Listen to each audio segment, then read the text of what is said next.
గ్రామస్తులారా,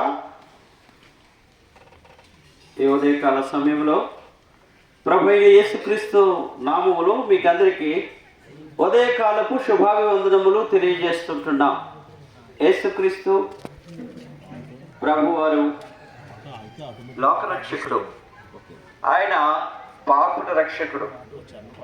పాపులైనటువంటి మనలను రక్షించడానికి యేసుక్రీస్తు ప్రభువారు ఈ లోకంలోనికి వచ్చాడు. ఎందుకంటే మానవాళి మనమంతా కూడా పాపము చేసి లేక మన పితరులైనటువంటి ఆదాము వల్ల పాపులముగా చేయబడి పాపమునకు వచ్చేటువంటి శిక్ష ఆ నరకానికి పాత్రమై ఉండగా మనము నశించుట దేవునికి ఇష్టం లేక తన కుమారుడైనటువంటి యేసుక్రీస్తు ప్రభు వారిని ఈ లోకములోనికి పంపించాడు. ఆ యేసుక్రీస్తు ప్రభువారు రక్షించినటువంటి వారే క్రిస్టియన్స్ లేక క్రైస్తవులు. యేసు ప్రభు స్వభావం కలిగి ఉంటే క్రైస్తవులు. యేసు ప్రభు ద్వారా పాప క్షమాపణ కలిగి ఉంటే క్రైస్తవులు. మారు మనసు పొందితే క్రైస్తవులు. అందరూ క్రైస్తవులు కాదండి. కనుక యేసు ప్రభు వారు ఈ విధంగా సెలవిచ్చాడు, పరలోక రాజ్యము సమీపించి ఉన్నది, దేవుని రాజ్యము సమీపించి ఉన్నది, మారు మనసు పొంది సువార్తను నమ్మండి. కాబట్టి ఇది మంచి సువార్త, రక్షణ సువార్త. దీన్ని నమ్మాలి. ఇది జీవము కలిగినటువంటి సువార్త, నిత్య సువార్త. ఇది రక్షణ సువార్త. మానవుని పాపము నుండి రక్షించి పరిశుద్ధునిగా చేసి ఆ నిత్య రాజ్యములకు చేసేటువంటిదే ఈ యొక్క గుడ్ న్యూస్, అనగా మంచి సువార్త. మానవులైన మనందరికీ కూడా ఈ మంచి సువార్త మనలను, పాపులైనటువంటి మనలను పరిశుద్ధులుగా మార్చి మరి తన యొక్క ఆ నిత్య రాజ్యములోనికి దేవుడు మనల్ని తీసుకుని వెళ్ళేవాడుగా ఉంటాడు.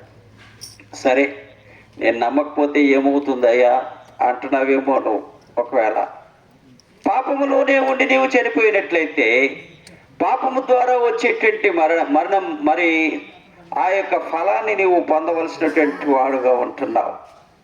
పనివాడు జీతమునకు పాత్రుడు. ప్రతిదానికి జీతం ఉందండి. అలాగనే పాపానికి కూడా జీతం ఉంది. పాపము వలన వచ్చే జీతము మరణము, అయితే దేవుని కృపావరము ప్రభు అయిన క్రీస్తు యేసునందు నిత్య జీవం.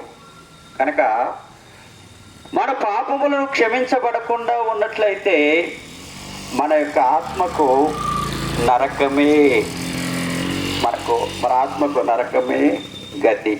కనుక రెండు మార్గాలు దేవుడు చూపిస్తుంటున్నాడు, రెండు స్థలాలు దేవుడు చూపిస్తుంటున్నాడు. రెండు విషయాల్లో దేవుడు నిన్ను లెక్క అడగబోతుంటున్నాడు. దయచేసి నీ పాపములు క్షమించబడి ఉంటే ఆ నిత్యరాజ్యం స్వర్గంలోను చేరుకుంటావు. పాపములు క్షమించబడకుండా ఉన్నట్లయితే ప్రియ సహోదరుడా, ప్రియ సహోదరి, నీ ఆత్మ నిత్యము కాలేటువంటి ఆ భయంకరమైనటువంటి అగ్నిగుండములో పాలు పొందవలసిందిగా ఉంటుంది. నరకం ఉంది, పరలోకం ఉంది. ఈ మాటలు బైబిల్లో స్పష్టంగా రాయబడ్డాయి. యేసు ప్రభు భూలోకానికి వచ్చి చెప్పాడు. ఆయన చెప్పి వెళ్ళాడు.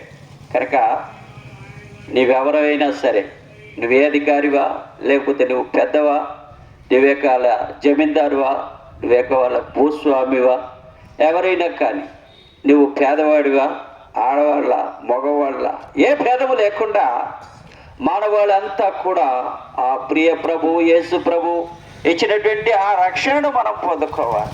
దానికి మనం చేయవలసిందల్లా ఒకటే, యేసు ప్రభువా, నేను పాపిని, నా పాపములు క్షమించు, నీ బిడ్డగా నన్ను అంగీకరించు అని ఎప్పుడైతే నువ్వు ప్రార్థన చేస్తావో యేసు ప్రభు ఆత్మ నీ మీదికి వచ్చి యేసు ప్రభు యొక్క పరిశుద్ధ పవిత్ర రక్తములో నీ పాపం జీవితం అంతా కడగబడి పరిశుద్ధుడిగా చేయబడతావు. యేసు రక్తము ప్రతి పాపం నుండి కడిగి మనలను పవిత్రులుగా చేస్తుంది. ఆ రక్తంలో విమోచన ఉంది, ఆ రక్తంలో విడుదల ఉంది, ఆ రక్తంలో శక్తి ఉంది, ఆ రక్తంలో స్వస్థత ఉంది, ఆరోగ్యం ఉంది. కనుక యేసు ప్రభు చెప్పాడు, కుమారుని పాపములు క్షమించబడి ఉన్నవి, కుమారి నీవు స్వస్థత పొందుతున్నావు, నీవు సమాధానము కలదానమైపోము. నీకు సమాధానం కావాలా, నీకు నెమ్మది కావాలా, నీకు విశ్రాంతి కావాలా, నీకు ఆనందం సంతోషం కావాలా? క్షణికమైంది కాదండి, ఇది పరిపూర్ణమైనటువంటి సంతోష ఆనందాలు, సమాధానము యేసు ప్రభు నీకు ఇవ్వబోతున్నాడు. నీ చేయవలసిందల్లా సామాన్య విశ్వాసంతో యేసు ప్రభువా నన్ను క్షమించు, యేసు ప్రభువా నన్ను రక్షించు, యేసు ప్రభువా నీ రక్తములో నన్ను కడుగను చెప్పడమే తరుపై దేవుని యొక్క ఆత్మ నిన్ను శుద్ధీకరించేదిగా ఉంటుంది. దేవుని రక్తము నిన్ను శుద్ధీకరిస్తుంది, దేవుని వాక్యము నిన్ను శుద్ధీకరిస్తుంది. ఇట్టి శుద్ధీకరణ నీవు కూడా పొంది మా గ్రామస్తులుగా మేలు పొందవలసిందిగా ప్రేమపూర్తిగా మనం చేస్తుంటున్నాం. చెప్పాలండి దయచేసి మీరు ఇంకా ఎక్కువ తెలుసుకోవాలనంటే మరి దైవసేవకుడు ఆర్వి రాజు గారు ఉన్నాడు. సియోను ప్రార్థనా మందిరము అల్లంకుంట చాకల్ చెరువు దగ్గరలో ఉన్నటువంటి సియోను ప్రార్థనా మందిరం అండి, అల్లంకుంట. మీరు వచ్చి సంప్రదించవచ్చు, మీ సమస్యలకు సమాధానం పొందవచ్చు. దేవుడు మిమ్మల్ని దీవించుగాక.